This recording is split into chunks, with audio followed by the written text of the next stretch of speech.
kining pangandoy di ay sa taong nahigugma, dili gyud mo limit sa kanang gitawag nato kuwangan nga kalipay.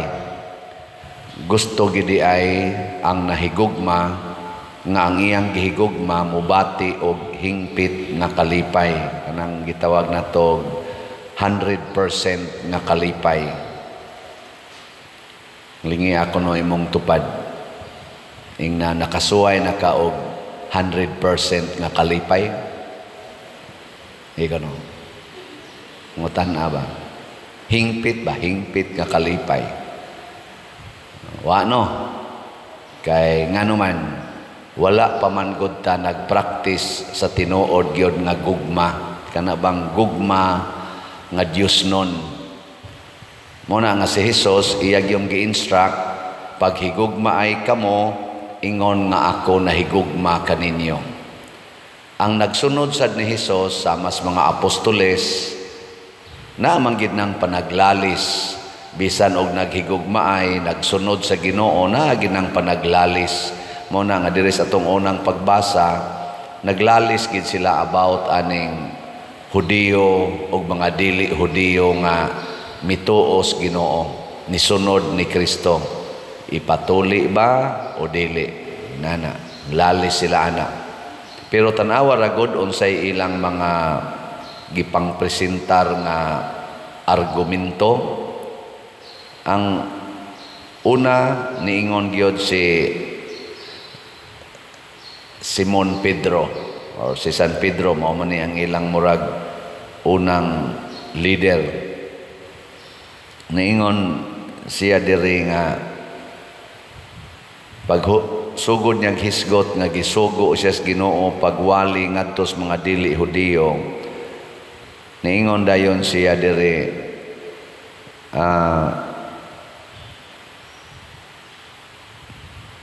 busa nganong palaguton man gayod ninyo ang Dios pinaagi sa pagpapasan sa mga magtutuo ug mga palasunon ngang atong mga katigulangan o kita mismo wala makahimo pagpasan. Sa to pa ang unag yung hunahunaon di ay sa nahigugma nga kanang gugmang Dios non dili tagaan og burden ang iyang gihigugma. Kinsa dinhing asawaha nga maningkamot gyud kanunay nga ang iyang bana dili gyud mabug-atan sa iyang kinaiya. Taas ang kamot. Wa gyud gahuna-huna. Di na lang ko mangutanas mga bana kay otro sad na. Otro. Kinsa ninyo dinhi ang maningkamot yun nga dili mabugatan ang inyong parish priest. Taas ang kamot. Sige na. Taas. Wa gyud ay mao deng ana ay pipila. Mao deng minus kay namalit og slot. Bugat baya sigig baligya aning slot. Kana bitaw magsikag baligya. Ma-imagine inyo das SM nga magsigig ingon nga ice cream, ano? Nya wa gyud mo pansin. Nakaroon pa ko nakahibaw nga di sa day sayon kay sige ko ingon slot. Kagamay ra gyud ani untang slot tag 100 pesos o niya 40 ra gyud jutaya. Tanawa ra gud ni ang atong God's Healing and Deliverance Powers, GHDP. Ang atong halin 49,015 ka slots na pay 20,985. Kaning 20,985 tag 100 pesos kung ako gyud pahuna-hunaon pastilan ug mopalit lang yung tag sa kaslat ning ako mga subscribers 100 pesos raman gini. Pila naman roy subscribers nato sa YouTube nato, niabot ang mga 251,000. Og mamalit lang na og tag sa kaslat ba, og atog yung hunahunaon gaan kayo. Gaan kay ning 20,985 ka slots, no? Pila ra may percentage ani 250 divided by 20,000. 250,000 divided by 20,000. Pila man naka-percent? Di mo kay bawo.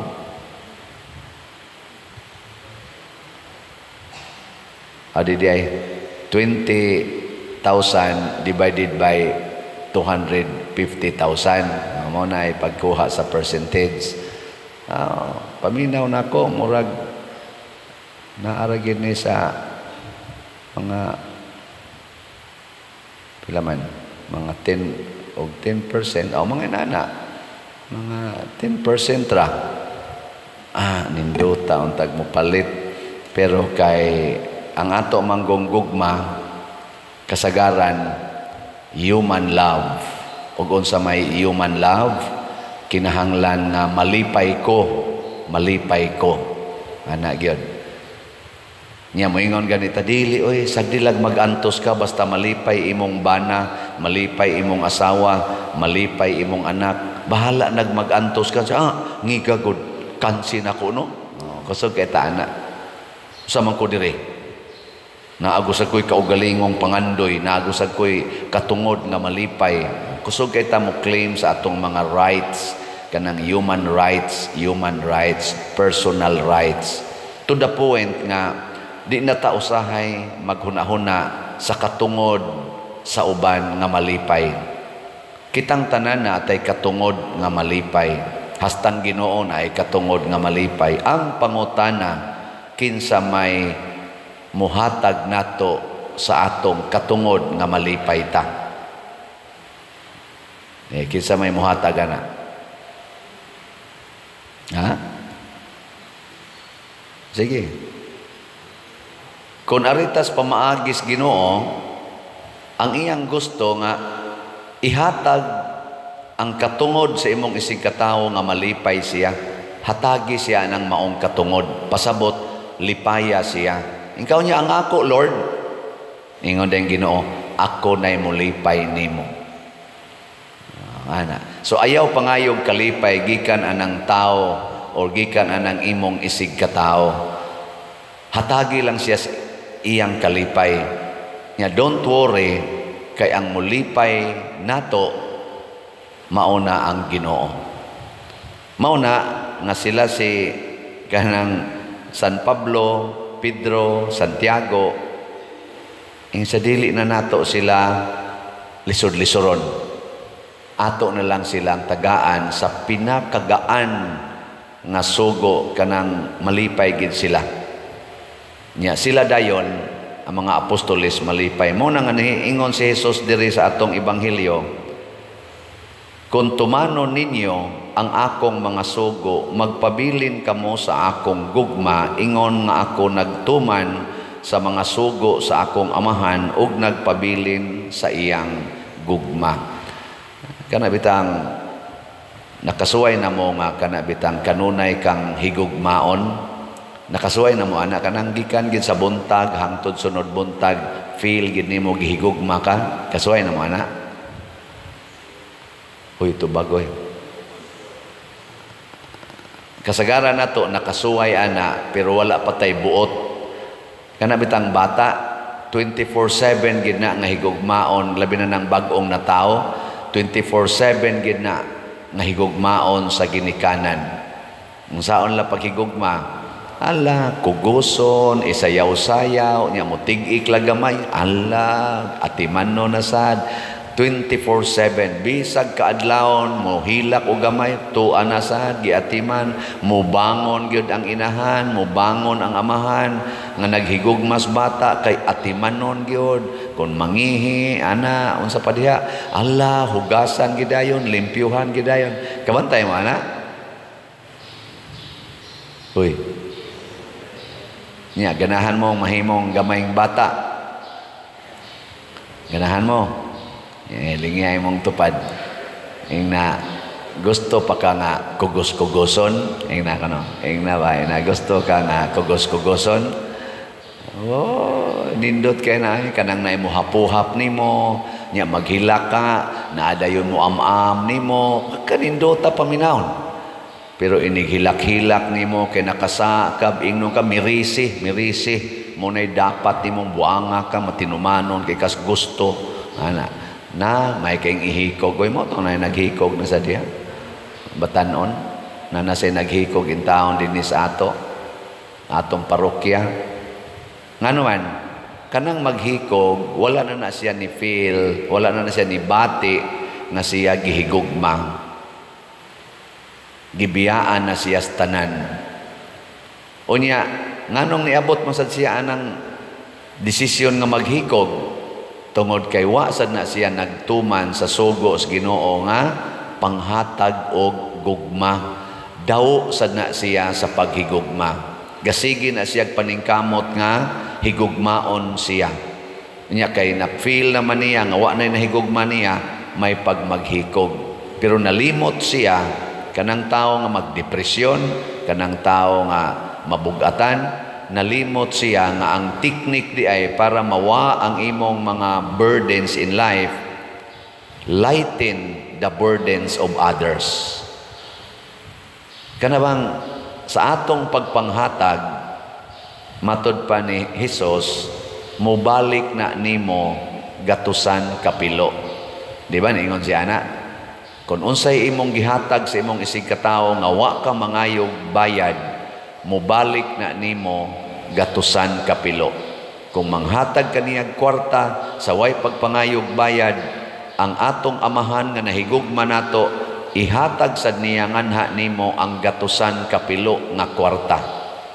Ana, kung manghatag kaniyag gugma sa way pagpangayog gugma, hatagan sa kas Ginoo og gatusan kapilo nga gugma. Mo nang niingon siya diri aron mahingpit ang inyong kalipay. Na imagine lang, lingi ay imong tupad kilid og luyo. Lingi ba? Lingi na sila tanan. Kana ha? Kana sila tanan. Pila na sila kabuok.